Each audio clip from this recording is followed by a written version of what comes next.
Ouais. Dieudonné visé par une plainte de son ex-compagne pour escroquerie et harcèlement. Un article de Libération. On est quel jour? Le 29 octobre 2022. Assalamu alaikum, que la paix soit sur tous les musulmans. Moi c'est Abdallah, tu peux m'appeler Cédric Loa. Mais voilà, Dieudonné Mbalambala, accusé d'escroquerie et de harcèlement par son ex-femme. Comment elle s'appelle la rombière? Comment elle s'appelle madame? Noémie Montagne. Noémie Montagne. Elle était associée complice à monsieur Dieudonné Mbalambala. Donc elle a tout vu, elle est au courant de tout. Dieudonné Mbalambala, moi j'ai rien contre lui. J'ai rien contre lui personnellement. Je trouve que c'est un bon. J'ai même déjà été assisté à un de ses spectacles. Le nom de son spectacle c'est L'émancipation. L'émancipation. Là, je suis en train de me baisser. Je suis en train de me baisser. Je suis en train de me faire mal au dos pour toi, Dieudonné, hein. Tu t'en rends compte ou pas? Regarde, tu vois comment je suis? Je suis penché pour toi. Balambala. Mais je savais que t'étais un escroc, que t'étais une crapule, que t'étais une grosse prostituée. Depuis quand? Depuis... ben, sur les réseaux sociaux, quand t'es là, tu ouvres des chaînes YouTube. Et je sais qu'on sait que c'est toi, c'est pas des gens qui travaillent pour toi. On sait que c'est toi qui est derrière tes chaînes YouTube.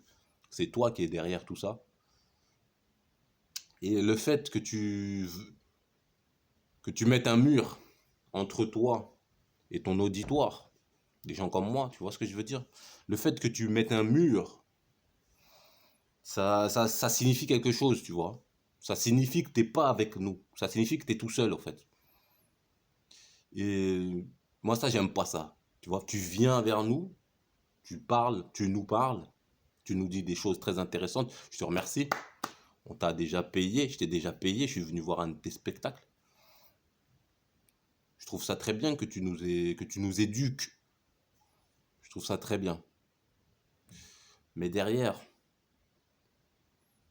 tu as coupé les ponts en fait. Derrière, tu as coupé les ponts avec les gens.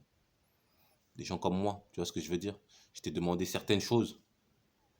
Tu les as même repris des fois dans ta bouche. J'entends mon discours. J'entends mon discours dans ta bouche. Tu vois ce que je veux dire? Tu sais ce que c'est qu'un dragon Komodo? Un varan. Tu sais ce que c'est? Les anciens dragons en Indonésie, tout ça là. Tu sais ce que c'est? Tu sais que leur salive, elle est super toxique. Tu sais? Tu sais qu'on gaspille pas notre salive. Hein? Tu sais qu'on gaspille pas notre salive. Alors quand tu refuses de coopérer, par Allah, moi je te souhaite le malheur. Je te souhaite le malheur. Par Allah. Quand tu refuses de coopérer, dans la barre de description, il y a des trucs importants. Tu refuses de coopérer. T'es pas la seule prostituée à faire ça, hein. T'es pas la seule. Mais, comme je te le répète et comme je te l'ai dit, je te souhaite le malheur. Par Allah. Et les choses arrivent. Donc on voit que madame a décidé de révéler, faire des révélations. Ça tombe bien, quand tu ouvres la Bible et que tu tombes dans un chapitre où on parle de Satan, Satan il est associé avec ce peuple-là qui est en guerre contre toi, mais il est en guerre envers tout le monde en fait, mais il est en guerre surtout aussi contre toi. Ce peuple associé à Satan, ben, il va être de plus en plus clair, car il y aura des révélations. Révélation, c'est le nom de ce chapitre biblique. Révélation, c'est le nom d'un chapitre biblique. Et c'est ce qui arrive.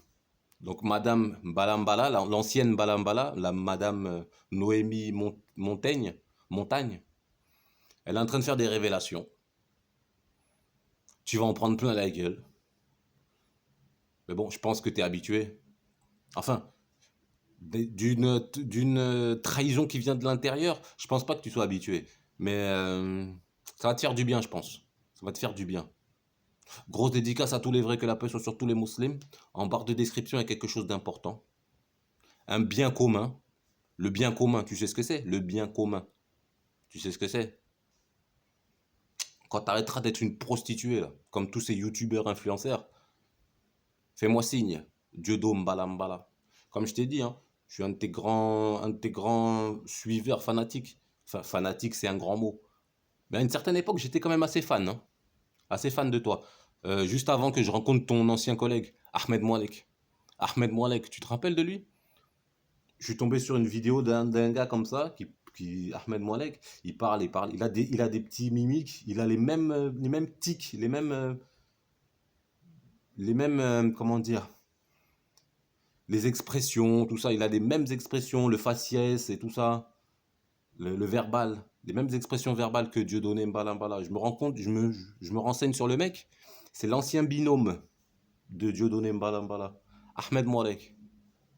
Ahmed Moalek, il m'a mangé dans la main. Quelques temps après, il est parti faire le prophète. Mais quelques temps après, ça s'est mal passé. Il a fini incarcéré. Là, aujourd'hui, il dort en prison. Cette espèce de chien de la casse. Tant pis pour lui. Et ses enfants, les enfants de Ahmed Moalek, ils savent tout ça. Mais ils font les malins. Enfin, il y en a un de ses enfants, avec des cheveux longs, là. Avec des cheveux longs, là, comme PNL. La honte de nous, la honte du genre masculin. La honte du genre masculin. PNL. Et tous ceux qui leur ressemblent, tu vois. Le genre masculin, honteusement représenté par le fils de Ahmed Moalek. Dieudonné Mbalambala, t'es un bon, t'es un bon. Malheureusement, la honte, personne n'est à l'abri d'être frappé par cette demoiselle. Grosse dédicace à tous les vrais, que la paix soit sur tous les musulmans.